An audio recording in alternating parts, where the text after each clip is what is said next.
ඔගලන් මේ සාරී එක දකින්න ඇති Facebook, TikTok එක හරහා. මොකද මම මේකේ වීඩියෝස්, ෆොටෝස් අප්ලෝඩ් කරා සෝෂල් මීඩියාස් වලට මීට කලින්. ඉතින් මේ සාරී එක මම වෙනස්ම විදිහට කරගත්තු සාරී එකක්. මොකද මම මේකේ තියෙන එම්බ්‍රොයිඩරි ඩිසයින් එක මම මේක කඩෙන් ගත් එකක් නෙවෙයි. සාරී එකට අවශ්‍ය ෆැබ්‍රික් එක කඩෙන් අරගෙන එම්බ්‍රොයිඩරි ඩිසයින් එක වෙනමම කරගත්තා. ඉතින් මම ඒ කරගත්තේ කොහොමද කියලා තමයි අද ඔයගලන්ට කියලා දෙන්නේ. ඉතින් මම ගත්ත සාරී එක පෙන්නන්නම්. මේක තමයි මම ගත්ත සාරී එක. ඉතින් මේකේ උස තියෙනවා අඟල් 60ක්. ඉතින් 60 වැඩි සාරී එකකට 45ක් තමයි අපි උස ගන්නෙ. ඒ නිසා මම මෙතනින් 45ක් වෙනකක් අරගෙන ත්‍රි ටික කපලා අයින් කර ගන්නවා. එතකොට ජැකට් එකටත් ගත්තා මේ රෙදි කොටස. දැන් මම මේ සාරී එක මගේ අතින් කරන්නේ නැහැ. මම සාරී එක එම්බ්‍රොයිඩරි එකක් කරගන්න වෙන තැනකට දීලා තමයි කරගන්නේ. ඒ තමයි බොබින් ආයතනය. ඒක මට දැනගන්න ලැබුණා. ඒගොල්ලෝ සාරීත් එම්බ්‍රොයිඩරි කරනවා, බ්‍රයිඩල් ඕනම දෙයක්. ඉතින් ඒ නිසා මම හිතුවා ඒගොල්ලන්ට දීලා එම්බ්‍රොයිඩරි එකක් කරගන්න ඕනේ කියලා. බලමු වීඩියෝ එක මම කොයි වගේද කරගත්තේ, මගේ සාරී එක ලස්සනට තිබුණාද, මට ඕනෙම විදියට වැඩේ වුණාද කියලා බලමු.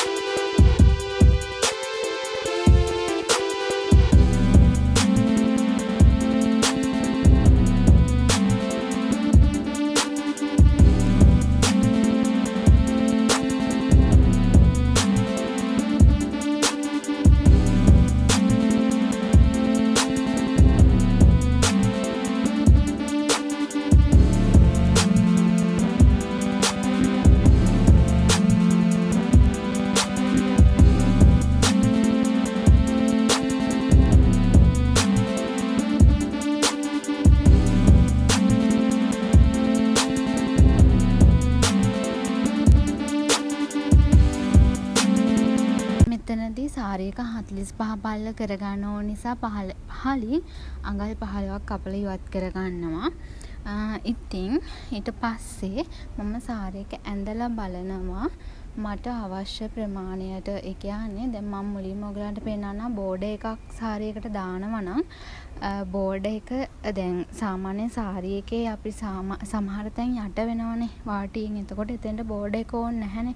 ඒ නිසා ඔයා ඇඳලා පස්සේ බෝඩර් එකක් එනවනම් ඒ පේන තැන් විතරක් ඔයගලන්ට පහසු වෙන්න තෝරගන්න පහසු වෙන මාක් කරගෙන එමුද ස්ටික් එකක් අලවගෙන ඒ වගේ කරන්න පුළුවන්. ඔයා වෙනම බෝඩර් එකක් අල්ලගනිද්දී උනත් එම්බ්‍රොයිඩරි කරගන්න උනත් පේන්ටිං ඕනම දෙයකදී ඒ විදිහට ඔයාට මාක් කරගන්න පුළුවන්කම තියෙනවා. නමුත් දැන් මම මෙතනදී මගේ ඩිසයින් එක දාන්නේ තනින් තන. ඒ නිසා මට මේ විදිහට මාක් කරගන්න ඕනේ නැහැ. මම තනින් තන ලකුණු කරලා තමයි එම්බ්‍රොයිඩරි කරන තැනට දෙන්නේ.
ඉතින් මම බොබින් ආයතනයට ගියා මගේ සාරි එකත් අරගෙන. මොකද ඒගොල්ලත් එක්ක මට කතා කරගන්න ඕන වුණා මට ඕන ඩිසයින් එක කරගන්න පුළුවන්ද කියලා.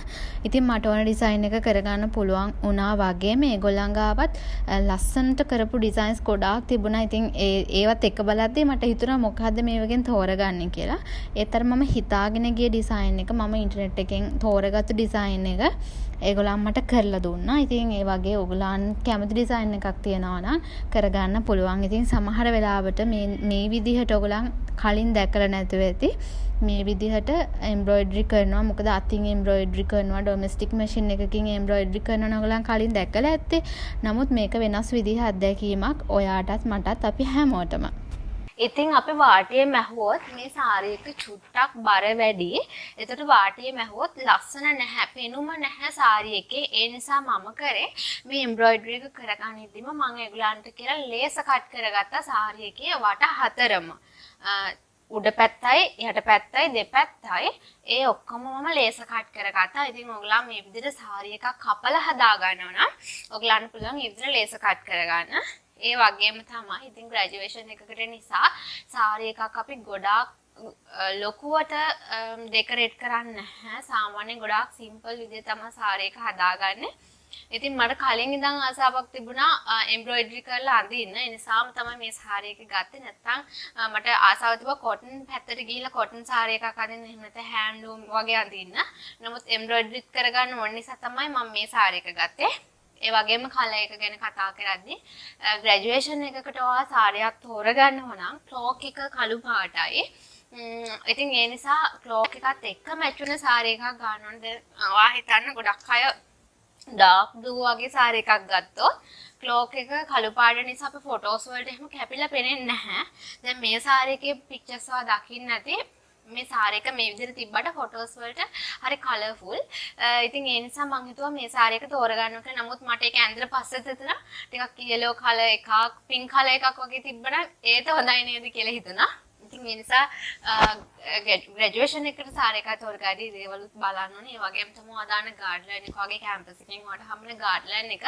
ඉතින් මට හම්බුනේ සුදු පාට එකක්. ඉතින් ඒවත් ඔක්කොමත් එක්ක තමයි සාරි එක අපි බලන්න ඕනේ.